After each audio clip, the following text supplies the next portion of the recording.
Masih dalam momen Paskah ini, saya ingin untuk Bapak Ibu ketahui setelah Tuhan Yesus bangkit dari antara orang mati, dan setelah itu Tuhan Yesus menampakkan diri kepada murid-muridnya. Dan hari ini saya akan membahas tentang penampakan diri Tuhan Yesus kepada murid-muridnya yang berjalan ke Emmaus. Ada dua orang yang berjalan ke Emmaus. Bapak Ibu, sebelum saya menjelaskan ini, mengapa Tuhan Yesus menampakkan diri? Karena ada dusta mahkamah agama pada saat itu yang menyatakan bahwa mayat Yesus dicuri. Jadi mereka ingin mengalihkan sebuah isu bahwa mayat Tuhan Yesus dicuri oleh orang-orang pada saat itu, sehingga tidak menyatakan tentang kebangkitannya. Nah, ini penting bagi hidup kita untuk memahami dan mengerti ini, ya, supaya iman kita tidak tergoncangkan, karena kepercayaan, keyakinan kita harus tidak tergoncangkan. Nah, Tuhan Yesus selama 40 hari itu menampakkan diri kepada murid-muridnya. Tujuannya adalah memberitahukan kepada mereka, membuktikan bahwa ia hidup. Karena sebuah hal yang terjadi perlu untuk ada saksinya. Jadi saksi, ada begitu banyak murid-murid Tuhan Yesus yang menyaksikan. Nah, dua orang yang berjalan ke Emmaus, dalam perjalanan mereka bercakap-cakap tentang apa yang telah terjadi. Mengapa mereka sampai pergi ke Emmaus? Karena ada persoalan yang terjadi, yaitu mereka dikejar-kejar dan mengalami sebuah ketakutan. Apalagi guru yang mereka sanjung, guru yang mereka ikuti, yang begitu banyak melakukan mujizat, kesembuhan, pemulihan, bahkan membangkitkan orang mati, tiba-tiba meninggalkan. Dan memang ada janji Tuhan Yesus bahwa dia akan mati dan pada hari ketiga dia akan bangkit. Tapi fakta itu belum mereka terima. Artinya itu sebuah perjanjian yang mereka belum dapatkan fakta yang sesungguhnya. Tapi di hari ketiga itu Tuhan ingin membuktikan apa yang sudah dijanjikan itu terjadi. Dan dalam perjalanan dua orang ke Emmaus, pernyataan dalam ayat ini menyatakan demikian. Emmaus itu jarak dari Yerusalem itu sekitar 7 mil, artinya lumayan jauh lah, 7 mil itu. Mereka ingin menghindar dari persoalan yang sementara terjadi pada saat itu. Padahal di Yerusalem lah Tuhan Yesus berkata, kamu harus diam di loteng Yerusalem. Kenapa? Karena di situ akan kekuatan Roh Kudus akan turun bagi kehidupanmu dan akan ada dan kemudian menjaminnya. Saya mau beritahu satu hal, bahwa dimanapun tempat kamu berada, kalau ada Yesus, ada Tuhan Yesus hadir di situ, maka kamu pasti aman. Sekalipun di padang gurun, sekalipun dalam situasi yang sulit, sekalipun itu tempat menurutmu tidak memberkati, tapi kalau ada Tuhan Yesus, ada kekuatan Roh di situ, maka tempat itu pasti akan menjadi pemulihan, diberkati dan penuh dengan kedamaian. Nah, pada hari itu juga ada dua orang dari murid-murid Yesus pergi ke sebuah kampung bernama Emmaus yang terletak kira-kira 7 mil jauhnya dari Yerusalem. Emmaus itu artinya air hangat atau air panas, ya. Jadi pengertian Emmaus, mereka ingin menghindar karena mereka menganggap di Emmaus adalah tempat yang paling aman. Padahal tidak ada tempat yang aman di dunia ini. Tempat yang aman itu hanya bersandar kepada Tuhan dan berada dalam hadirat Tuhan. Nah, mengapa saya menyatakan bahwa tidak ada tempat yang aman? Itu contoh seperti orang yang punya rumah besar yang kaya butuh security untuk menjaganya, kan? Itu berarti tempat itu tidak aman karena ada penjagaan. Hanya dalam Tuhanlah orang akan mengalami kenyamanan. Dan tidak ada orang yang aman di dunia ini kalau dia tidak hidup dalam Tuhan, maka pasti dia penuh kekhawatiran. Kekhawatiran akan hidupnya, kekhawatiran akan makan minumnya, kekhawatiran akan seluruh. Orang akan mengalami kekhawatiran kalau dia tidak hidup dalam Tuhan. Orang akan mengalami kekhawatiran kalau dia tidak menyembah Tuhan. Itu sebabnya gereja Tuhan atau firman Tuhan menjamin hidup kita bahwa sesungguhnya yang bersandar kepada Tuhan, berharap kepada Tuhan Yesus, maka dia akan mendapatkan kenyamanan. Mengapa sampai dua orang berjalan ke Emmaus meninggalkan Yerusalem? Karena mereka belum melihat fakta, mereka tidak melihat bukti. Itu sebabnya Tuhan Yesus membuktikan kepada mereka dengan cara dia menampakkan diri. Alkitab mencatat pada hari itu juga dua orang dari murid-murid Yesus itu pergi ke Emmaus dan mereka bercakap-cakap tentang Dia di tengah perjalanan, segala sesuatu yang telah terjadi. Jadi mereka menceritakan sesuatu yang terjadi, bahwa di Yerusalem itu telah terjadi sebuah penyalipan atau pembunuhan. Guru yang mereka sanjung itu disalibkan, dan setelah disalibkan mereka mau menyampaikan bahwa setelah disalibkan mereka tidak tahu apa yang terjadi lagi, karena mereka tidak pegang janji Tuhan. Nah, orang yang tidak pegang janji Tuhan akan menghindar dari setiap persoalan yang terjadi dalam hidupnya. Nah, dua orang ini ingin menghindar karena mereka tidak mengerti, tidak paham bahwa ada janji Tuhan Yesus yang pernah diucapkan selama Dia ada di muka bumi, selama Dia hadir bersama-sama dengan mereka, telah menjanjikan itu bahwa Dia akan ada di dalam maut selama 3 hari dan kemudian akan dibangkitkan. Bapak Ibu yang diberkati oleh Tuhan, ketika hidup kita tidak pegang janji Tuhan, tidak tahu apa yang akan terjadi di dalam kehidupan kita, dan janji Tuhan tidak pernah kita dinyatakan dalam hidup kita, maka yang terjadilah kita mengalami kekhawatiran, mengalami ketakutan, mengalami frustasi, bahkan kita akan menghindar dari tempat, walaupun tempat itu adalah tempat penyembahan, tempat itu di mana hadirat Tuhan ada. Kita biasa menghindar untuk mencari tempat yang aman menurut kehidupan kita. Nah, apa yang terjadi? Ketika mereka sedang bercakap-cakap dan bertukar pikiran, datanglah Yesus sendiri mendekati mereka, lalu berjalan bersama-sama dengan mereka. Tetapi ada sesuatu yang menghalangi mata mereka, sehingga mereka tidak dapat mengenal Dia. Jadi, orang yang mulai mengalami ketakutan, kekhawatiran, itu matanya itu tertutup. Pikirannya tertutup. Dia tidak akan bisa melihat kebenaran. Dia tidak akan pernah bisa melihat yang mana yang benar, yang mana yang salah. Jadi dalam perjalanan mereka, padahal Tuhan Yesus itu bersama-sama dengan mereka, tapi mereka tidak mengenalnya. Bapak Ibu, coba kita berpikir hari-hari ini, ada masalah, tekanan dalam hidup, tekanan ekonomi, tekanan keluarga, tekanan suami, tekanan istri, tekanan lingkungan di sekitarnya, tekanan dalam wilayah, itu membuat hidup kita tidak bisa melihat kebenaran. Seperti yang dua orang ini berjalan dalam kondisi tertekan, makanya dalam perjalanan mereka menceritakan tentang apa yang sementara terjadi. Yesus berkata kepada mereka, apakah yang kamu percakapkan sementara kamu berjalan?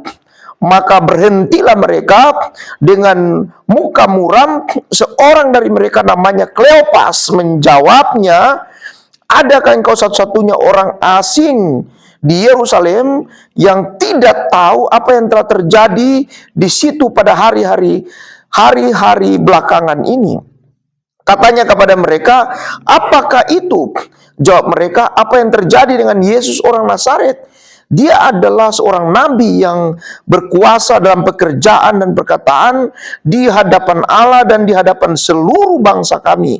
Tetapi imam-imam kepala dan pemimpin-pemimpin kami telah menyerahkan dia untuk dihukum mati, dan mereka telah menyalibkannya. Padahal kami dahulu mengharapkan bahwa Dialah yang datang untuk membebaskan bangsa Israel, tetapi sementara itu telah lewat 3 hari sejak semuanya itu terjadi. Jadi harapan mereka adalah guru yang mereka sanjung, Tuhan yang mereka sembah, yang mengikuti setiap waktu, yang harapan mereka adalah Tuhan secara fisik ini akan menolong bangsa Israel dalam keadaan tekanan oleh bangsa Romawi pada saat itu, dan menurut mereka bahwa Tuhan ini harus menjadi raja atas hidup mereka dan membebaskan bangsa Israel atau membebaskan mereka dari persoalan yang terjadi atau tekanan dari bangsa Romawi yang menguasai tanah Israel pada waktu itu. Nah, mereka menceritakan bahwa apakah kamu tidak tahu sementara terjadi? Jadi karena guru mereka telah pergi, guru mereka telah meninggal, itu sebabnya mereka ingin untuk meninggalkan Yerusalem. Padahal ada janji Tuhan bagi mereka. Nah, berapa banyak kita hari-hari ini dalam kehidupan kita, kemudian kita ingin meninggalkan Tuhan Yesus. Kita ingin meninggalkan tempat penyembahan. Kita ingin meninggalkan di mana Tuhan itu ada.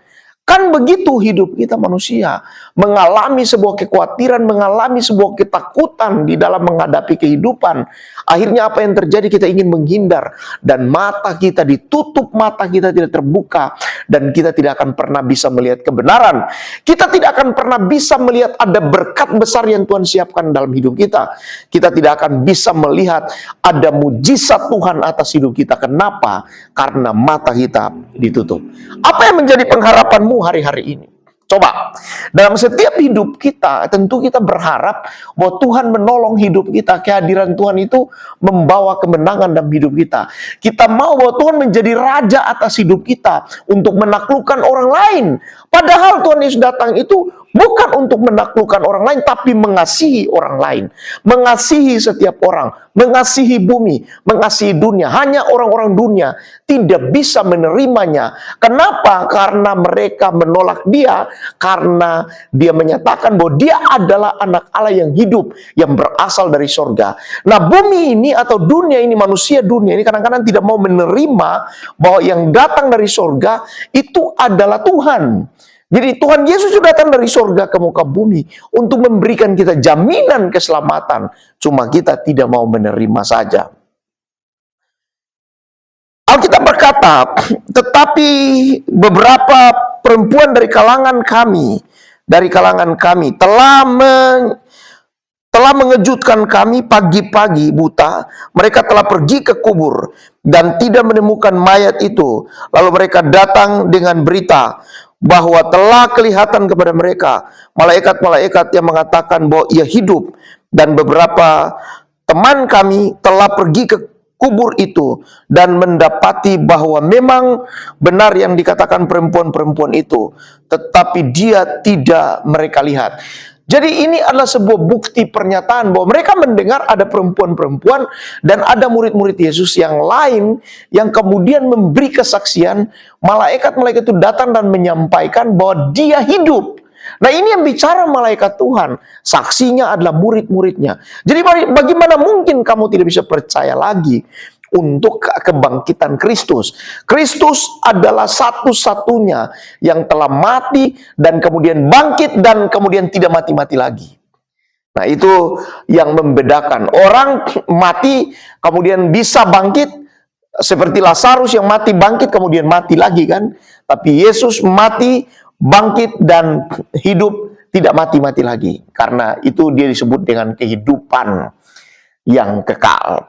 Jadi siapa yang percaya kepada Tuhan Yesus, maka dia akan mengalami yang disebut dengan kehidupan yang kekal.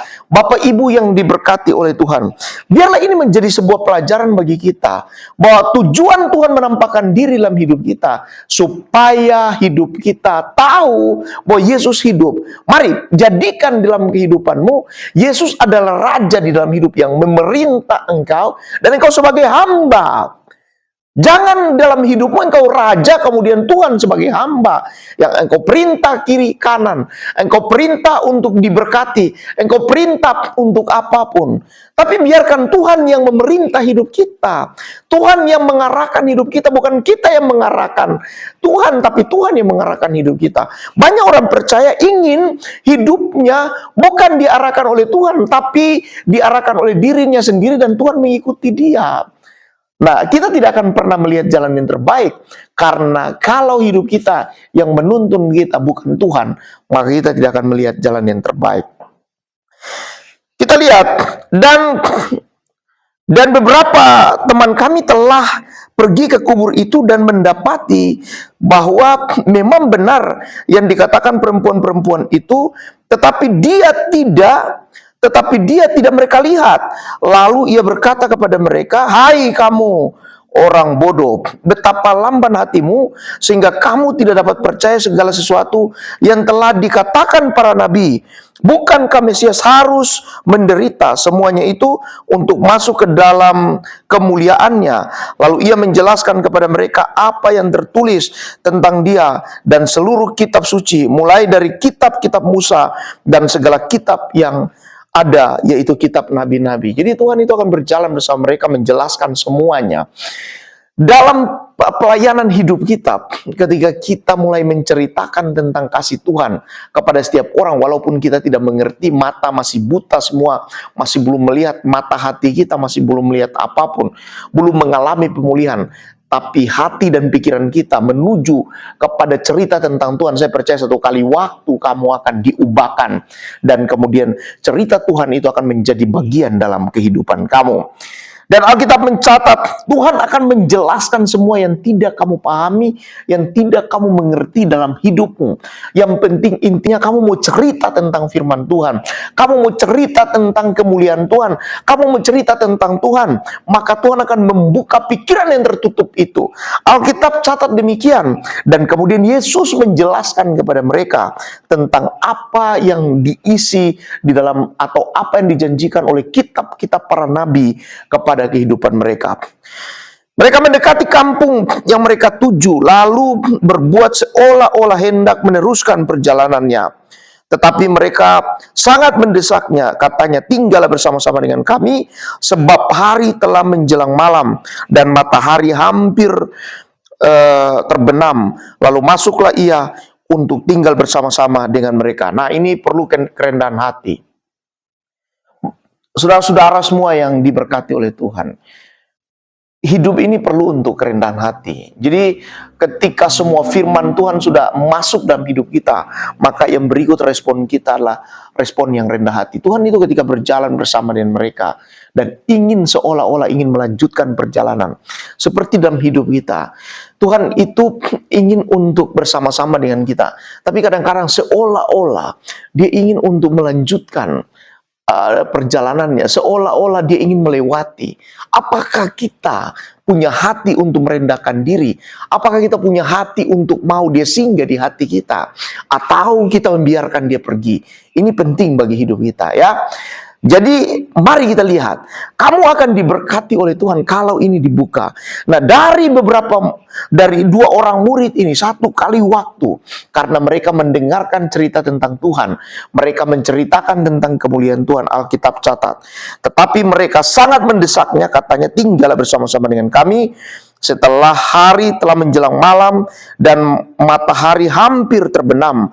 Lalu masuklah ia dan tinggal bersama-sama dengan mereka. Saya mau beritahu, kalau Tuhan tinggal bersama-sama dengan hidupmu, maka matamu pasti akan terbuka. Waktu ia duduk makan dengan mereka, ia mengambil roti, mengucap berkat, lalu memecah-mecahkan dan memberikannya kepada mereka. Ketika itu terbukalah mata mereka, dan mereka pun mengenal Dia, tetapi ia lenyap dari tengah-tengah mereka. Katanya seorang kepada yang lain, bukankah hati kita berkobar-kobar ketika Ia berbicara dengan kita di tengah jalan, dan ketika ia menerangkan kitab suci kepada kita. Jadi ketika Yesus singgah di hatimu, Yesus ada bersama dengan kamu, yang terjadi adalah matamu akan terbuka. Kamu akan lihat tentang kebenaran, kamu akan tahu tentang mujizat, kamu akan tahu tentang berkat, kamu akan sanggup untuk menghadapi setiap persoalan yang kamu hadapi. Jadi kamu akan sanggup menghadapi semua persoalan itu. Kenapa? Karena Tuhan telah membuka mata hati kita. Dan waktu kita mendengarkan tentang semuanya, ketika Tuhan hadir dalam hidup kita, menceritakan semua, hati kita akan berkobar-kobar. Orang yang berubah hidupnya, hatinya itu akan berkobar-kobar untuk mendengarkan firman Tuhan. Dan orang yang hatinya berkobar-kobar mendengarkan firman Tuhan, hidupnya pasti akan dipulihkan. Ketika itu terbukalah mata mereka, dan mereka pun mengenal Dia, tetapi Ia lenyap dari tengah-tengah mereka. Kata mereka seorang kepada yang lain, bukankah hati kita berkobar-kobar? Jadi Tuhan setelah menampakkan diri, lenyap dari tengah-tengah mereka. Kadang-kadang memang terjadi dalam hidup kita demikian. Setelah Tuhan membuka tabir dalam hidup kita, topeng dalam hidup kita dibuka, semua topeng dibuka, maka kadang Tuhan menghindar sementara waktu. Kenapa? Untuk melihat hidup kita, apakah kita ini sudah sadar atau belum. Dan ternyata setelah mereka sadar, Alkitab catat di ayat-ayat yang terakhir, lalu bangunlah mereka, ayat yang ke-13, ayat yang ke-33 berkata, lalu bangunlah mereka dan terus kembali ke Yerusalem. Dulu mereka tidak mau tinggal di Yerusalem lagi. beberapa waktu karena ada persoalan yang besar, tapi karena Tuhan Yesus telah menampakkan diri kepada mereka, telah mengubah hidup mereka, hati mereka diubahkan, maka Yerusalem harusnya menjadi tempat persoalan. Tapi karena Tuhan telah mengubah hidup mereka, Yerusalem menjadi tempat yang aman bagi mereka. Mereka berkata bahwa kita kembali kepada Yerusalem, kembali kepada Yerusalem. Kenapa? Karena Tuhan sudah mengubah hidup mereka. Saya ulangi, di mana tempatmu kamu berada, kalau ada Tuhan di situ, saya percaya kamu akan diberkati, kamu tidak khawatir, tapi kamu akan mengalami kemenangan demi kemenangan dalam kehidupanmu. Ya, sesungguhnya Tuhan telah bangkit dan telah menampakkan diri kepada Simon. Lalu kedua orang itu pun menceritakannya apa yang terjadi di tengah jalan dan bagaimana mereka mengenal dia pada waktu ia memecah-mecahkan roti. Nah, ini penting sekali, bahwa anggur perjamuan dan roti perjamuan atau tubuh dan darah Kristus itu akan membuka mata hati kita, akan membuka hidup kita, sehingga bukan lagi kita yang hidup, tapi Kristus yang hidup di setiap kehidupan kita. Percayalah, lakukan yang terbaik bagi kemuliaan Tuhan. Haleluya. Amin.